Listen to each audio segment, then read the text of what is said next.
और लगता है कि प्रधानमंत्री मनमोहन सिंह का संबोधन शुरू होगा। सीधे वही चलते हैं। संबंधित कुछ महत्वपूर्ण फैसले लिए हैं। कुछ राजनीतिक दलों ने इन फैसलों का विरोध किया है। आपको ये सच्चाई जानने का हक है कि हमने ये निर्णय क्यों लिए हैं। कोई भी सरकार आम आदमी पर बोझ नहीं डालना चाहती। हमारी सरकार को 2 बार आम आदमी की जरूरतों का ख्याल रखने के लिए ही चुना गया है। सरकार की ये जिम्मेदारी है कि वो राष्ट्र हित में काम करे और जनता के भविष्य को सुरक्षित रखे।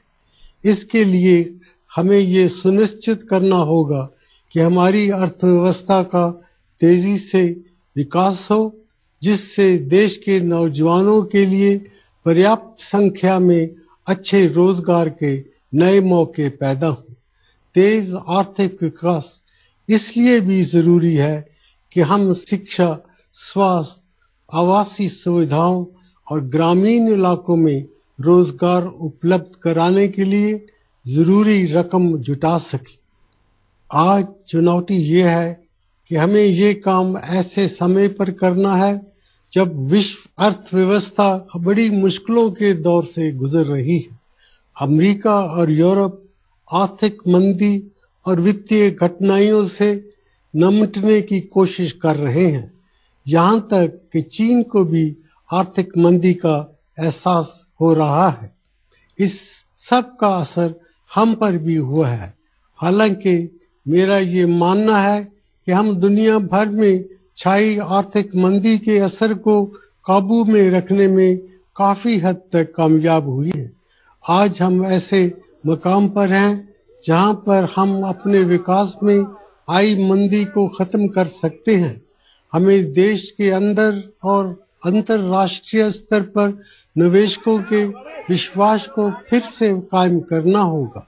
जो फैसले हमने हाल ही में लिए हैं वो इस मकसद को हासिल करने के लिए जरूरी थे। मैं सबसे पहले डीजल के दामों में बढ़ोतरी और एलपीजी सिलेंडरों पर लगाई गई सीमा के बारे में बात करना चाहूंगा।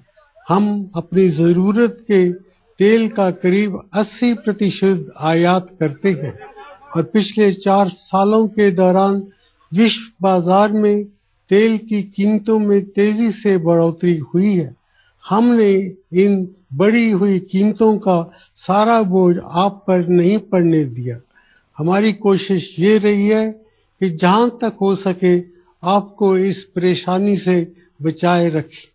इसके नतीजे में पेट्रोलियम पदार्थों पर दी जाने वाली सब्सिडी में बड़े पैमाने पर इजाफा हुआ है। पिछले साल ये सब्सिडी 1,40,000 करोड़ रुपए थी। अगर हमने कोई कार्रवाई न की होती तो इस साल ये सब्सिडी बढ़कर 2 लाख करोड़ रुपए से भी ज्यादा हो जाती। इसके लिए पैसा कहां से आता? पैसा पेड़ों पर तो लगता नहीं है। अगर हमने कोई कार्रवाई नहीं की होती तो वित्तीय घाटा कहीं ज्यादा बढ़ जाता, यानी कि सरकारी आमदनी के मुकाबले खर्च बर्दाश्त की हद से ज्यादा बढ़ जाता। अगर इसको रोका नहीं जाता तो रोजमर्रा के इस्तेमाल की चीजों की कीमतें और तेजी से बढ़ने लगती। निवेशकों का विश्वास भारत में कम हो जाता। निवेशक चाहे वो घरेलू हो चाहे विदेशी, हमारी अर्थव्यवस्था में पूंजी लगाने से कतराने लगते। ब्याज की दरें बढ़ जाती और हमारी कंपनियां देश के बाहर कर्ज नहीं ले पाती। बेरोजगारी भी बढ़ जाती। पिछली मर्तबा 1991 में हमने ऐसी मुश्किल का सामना किया था। उससे कोई भी हमें छोटे से छोटा कर्ज देने के लिए तैयार नहीं था। उस संकट का हम कड़े कदम उठाकर ही सामना कर पाए थे। इन कदमों के अच्छे नतीजे आज हम देख रहे हैं। आज हम इस स्थिति में तो नहीं हैं, लेकिन इससे पहले कि लोगों का भरोसा हमारी अर्थव्यवस्था में खत्म हो जाए, हमें जरूरी कदम उठाने होंगे। मुझे ये अच्छी तरह मालूम है कि 1991 में क्या हुआ था। प्रधानमंत्री होने के नाते मेरा ये फर्ज है कि मैं हालात पर काबू पाने के लिए कड़े कदम उठाऊं। दुनिया उन पर रैब नहीं करती जो अपनी मुश्किलों को खुद हल नहीं करते हैं। आज बहुत से यूरोपीय देश ऐसी स्थिति का सामना कर रहे हैं। वो अपनी जिम्मेदारियों का खर्च नहीं उठा पा रहे और दूसरों से मदद की उम्मीद कर रहे हैं। वो अपने कर्मचारियों के वेतन या पेंशन में कटौती करने पर मजबूर हैं ताकि कर्ज देने वालों का भरोसा हासिल कर सके। मेरा पक्का इरादा है कि मैं भारत को इस स्थिति में नहीं पहुंचने दूंगा, लेकिन मैं अपनी कोशिश में तभी कामयाब हो सकूंगा जब आपको ये समझा सकूं कि हमने हाल के कदम क्यों उठाए हैं। डीजल पर होने वाले घाटे को पूरी तरह खत्म करने के लिए डीजल का मूल्य 17 रुपए प्रति लीटर बढ़ाने की जरूरत थी, लेकिन हमने सिर्फ 5 रुपए प्रति लीटर मूल्य वृद्धि की है। डीजल की अधिकतर खपत खुशहाल तबकों, कारोबार और कारखानों द्वारा इस्तेमाल की जाने वाली बड़ी कारों और एसयूवी के लिए होती है। इन सब को सब्सिडी देने के लिए क्या सरकार को बड़े वित्तीय घाटों को बर्दाश्त करना चाहिए? पेट्रोल के दामों को न बढ़ने देने के लिए हमने पेट्रोल पर टैक्स 5 रुपए प्रति लीटर कम किया है। ये हमने इसलिए किया कि स्कूटरों और मोटरसाइकिलों पर चलने वाले मध्य वर्ग के करोड़ों लोगों पर बोझ और न बढ़े। जहां तक एलपीजी की बात है, हमने एक साल में रियायती दरों पर 6 सिलेंडर की सीमा तय की है।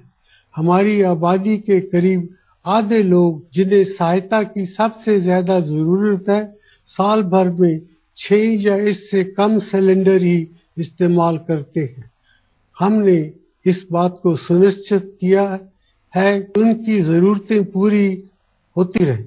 बाकी लोगों को भी रियायती दरों पर 6 सिलेंडर मिलेंगे, पर इससे अधिक सिलेंडर के लिए उन्हें ज्यादा कीमत देनी होगी। हमने मिट्टी के तेल की कीमतों को नहीं बढ़ने दिया है, क्योंकि इसका इस्तेमाल गरीब लोग करते हैं।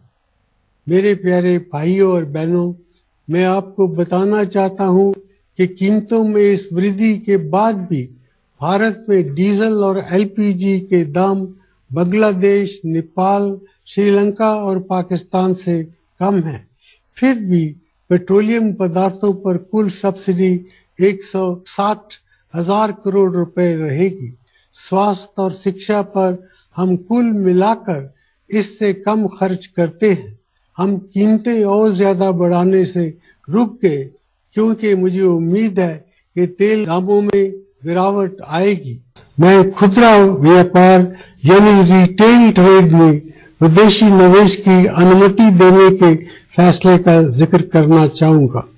कुछ लोगों का मानना है कि इससे छोटे व्यापारियों को नुकसान पहुंचेगा। ये सच नहीं है। संगठित और आधुनिक खुदरा व्यापार पहले से ही हमारे देश में मौजूद है और ये बढ़ रहा है। हमारे सभी खास शहरों में बड़े खुदरा व्यापारी मौजूद हैं। हमारी राष्ट्रीय राजधानी दिल्ली में अनेक नए शॉपिंग सेंटर हैं, पर हाल के सालों में यहाँ छोटी दुकानों की तादाद में भी 3 गुना बढ़ोतरी हुई है। एक बढ़ती हुई अर्थव्यवस्था में बड़े एवं छोटे कारोबार दोनों के बढ़ने के लिए जगह रहती है। ये डर बेबुनियाद है कि छोटे खुदरा कारोबारी मिट जाएंगे। हमें ये भी याद रखना चाहिए कि संगठित खुदरा व्यापार में विदेशी निवेश की अनुमति देने से किसानों को लाभ होगा। हमने जो नियम बनाए हैं उनमें ये शर्त है कि जो विदेशी कंपनियां सीधा निवेश करेंगी उन्हें अपने धन का 50% हिस्सा नए गोदामों, कोल्ड स्टोरेज और आधुनिक ट्रांसपोर्ट व्यवस्थाओं को बनाने के लिए लगाना होगा। इससे ये फायदा होगा कि हमारे फलों और सब्जियों का 30% हिस्सा जो अभी स्टोरेज और ट्रांसपोर्ट में कमियों की वजह से खराब हो रहा है वो उपभोक्ताओं तक पहुंच सके। बर्बादी कम होने के साथ साथ किसानों को मिलने वाले दाम बढ़ेंगे और उपभोक्ताओं को चीजें कम दामों पर मिलेंगी। संगठित खुदरा व्यापार का विकास होने से अच्छी किस्म के रोजगार के लाखों नए मौके पैदा होंगे। हम ये जानते हैं कि कुछ राजनीतिक दल हमारे इस कदम से सहमत नहीं है, इसीलिए राज्य सरकारों को ये छूट दी गई है कि वो इस बात का फैसला खुद करें कि उनके राज्य में खुदरा व्यापार के लिए विदेशी निवेश आ सकता है या नहीं। लेकिन किसी भी राज्य को ये हक नहीं है कि वो अन्य राज्यों को अपने किसानों, नौजवानों और उपभोक्ताओं के लिए बेहतर जिंदगी ढूंढने से रोके। 1991 में जब हमने भारत में उत्पादन के क्षेत्र में विदेशी निवेश का रास्ता खोला था तो बहुत से लोगों को फिक्र हुई थी। आज भारतीय कंपनियां देश और विदेश दोनों में विदेशी कंपनियों से मुकाबला कर रही हैं और अन्य देशों में भी निवेश कर रही हैं। इससे भी महत्वपूर्ण बात यह है कि विदेशी कंपनियां इंफॉर्मेशन टेक्नोलॉजी, स्टील एवं ऑटो उद्योग जैसे क्षेत्रों में हमारे नौजवानों के लिए रोजगार के नए मौके पैदा करा रही हैं। मुझे यकीन है कि खुदरा कारोबार के क्षेत्र में भी ऐसा ही होगा। मेरे प्यारे भाइयों और बहनों, यूपीए सरकार आम आदमी की सरकार है। पिछले 8 वर्षों में हमारी अर्थव्यवस्था 8.2% प्रति वर्ष की रिकॉर्ड से बढ़ी है। हमने ये सुनिश्चित किया है कि गरीबी ज्यादा तेजी से घटे, कृषि का विकास तेज हो और गांव में भी लोग उपभोग की वस्तुओं को ज्यादा इस्तेमाल कर सके। हमें और ज्यादा कोशिश करने की जरूरत है और हम ऐसा ही करेंगे। आम आदमी को फायदा पहुंचाने के लिए हमें आर्थिक विकास की गति को बढ़ाना है। हमें भारी वित्तीय घाटों से भी बचना होगा ताकि भारत की अर्थव्यवस्था के प्रति विश्वास मजबूत हो। मैं आपसे ये वादा करता हूं कि देश को तेज और इंक्लूसिव विकास के रास्ते पर वापस लाने के लिए मैं हर मुमकिन कोशिश करूंगा, परंतु मुझे आपके विश्वास और समर्थन की जरूरत है। आप इन लोगों के बहकावे में न आए जो आपको डराकर और गलत जानकारी देकर गुमराह करना चाहते हैं। 1991 में इन लोगों ने इसी तरह के हथकंडे अपनाए थे। उस वक्त भी वो कामयाब नहीं हुए थे और इस बार भी वो नाकाम रहेंगे। मुझे भारत की जनता की सूझबूझ में पूरा विश्वास है। हमें राष्ट्र के हितों के लिए बहुत काम करना है और इसमें हम देर नहीं करेंगे। कई मौकों पर हमें आसान रास्तों को छोड़कर मुश्किल राह अपनाने की जरूरत होती है। ये एक ऐसा ही मौका है। कड़े कदम उठाने का वक्त आ गया है। इस वक्त मुझे आपके विश्वास, सहयोग और समर्थन की जरूरत है। इस महान देश का प्रधानमंत्री होने के नाते मैं आप सभी से कहता हूं कि आप मेरे हाथ मजबूत करें ताकि हम देश को आगे ले जा सकें और अपने और आने वाली पीढ़ियों के लिए खुशहाल भविष्य का निर्माण कर सकें। जय हिंद।